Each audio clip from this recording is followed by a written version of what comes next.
Hey everybody, I'm Franchise the Rapper, and this is how to be a rapper.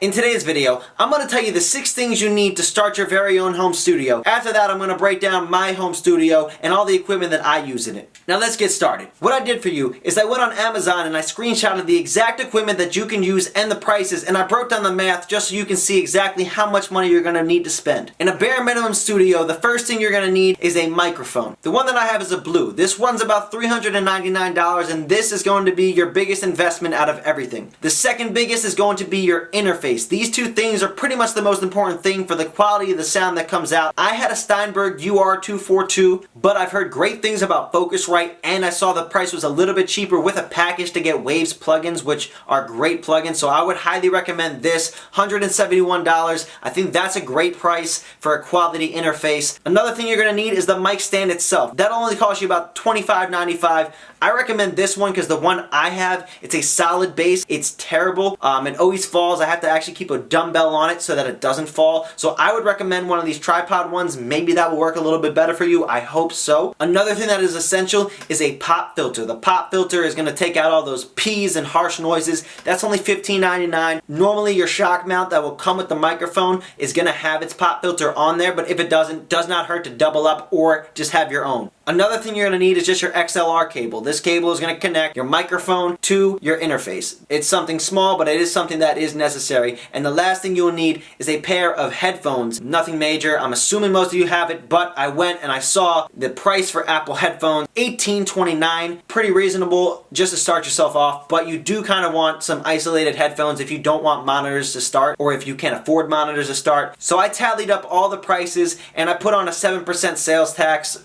I'm not sure if that's correct or not, but it's about right. The total amount you would spend on this 6-piece studio is $683.97. In my opinion, not a terrible amount to invest in the beginning. If you're a younger kid and you're just getting started, just try to get a job, try to get something if you're really serious about it, and invest this money so you can start recording yourself, start practicing. The longer you practice, the better you're going to be down the road.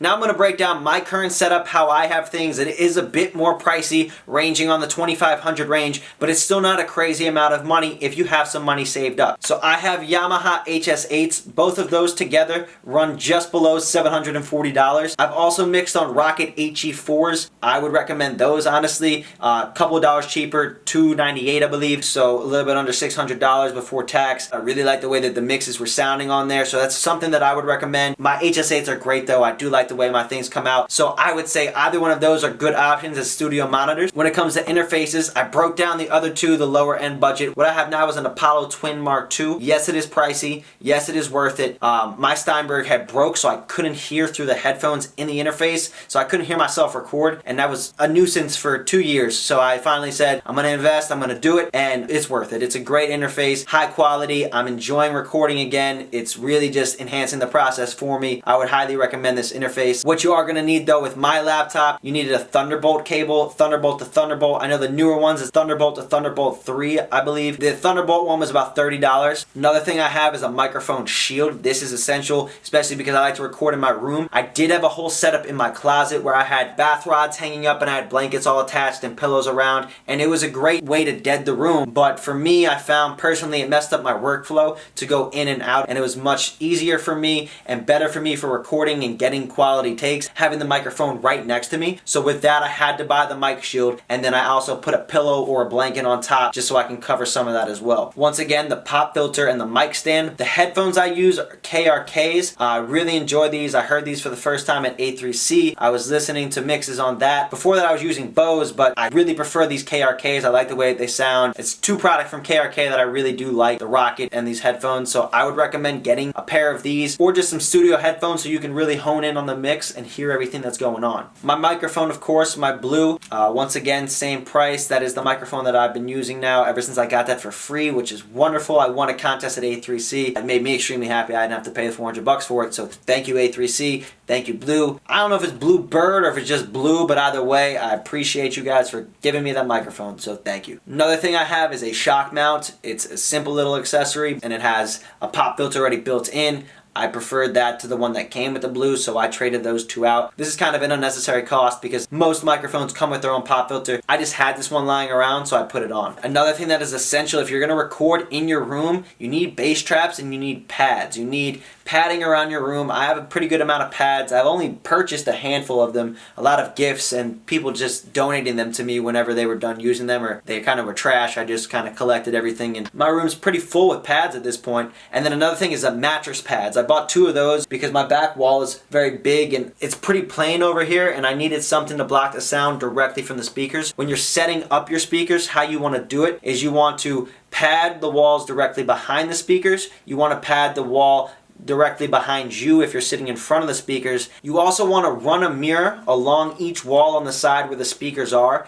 And once you see the cone of the speaker in the mirror, you need to put pads at that spot too, because that means that's where the sound is going to reflect to. So those are a couple of points. The bass traps are going to block out some of that low end, and the padding behind your head, same thing with the ones behind the speaker, is going to stop some of that reflection, some of that bounce back, and the ones on the sides are going to do the same thing for you. That's the best place for you to put them. There's videos on YouTube that'll further explain that a lot better than I can, because I'm not an actual engineer. I just studied YouTube. So go onto YouTube if you really want to break down exactly how to build the studio itself. Another thing that I purchased was an aux splitter. So say I'm recording with a friend and we want to sit out here, I want them to be able to hear what I'm doing too. So this fun little thing allows you to plug into the headphone jack, and then you get 2 different headphones with it. It's pretty convenient, so you can both hear what's going on. I would say that's something to invest in. It's only $6 that I found. What you do need is 1/4-inch cables. This is going to connect your HS8s or your Rockets to your interface. That is something that is essential. And then once again, your XLR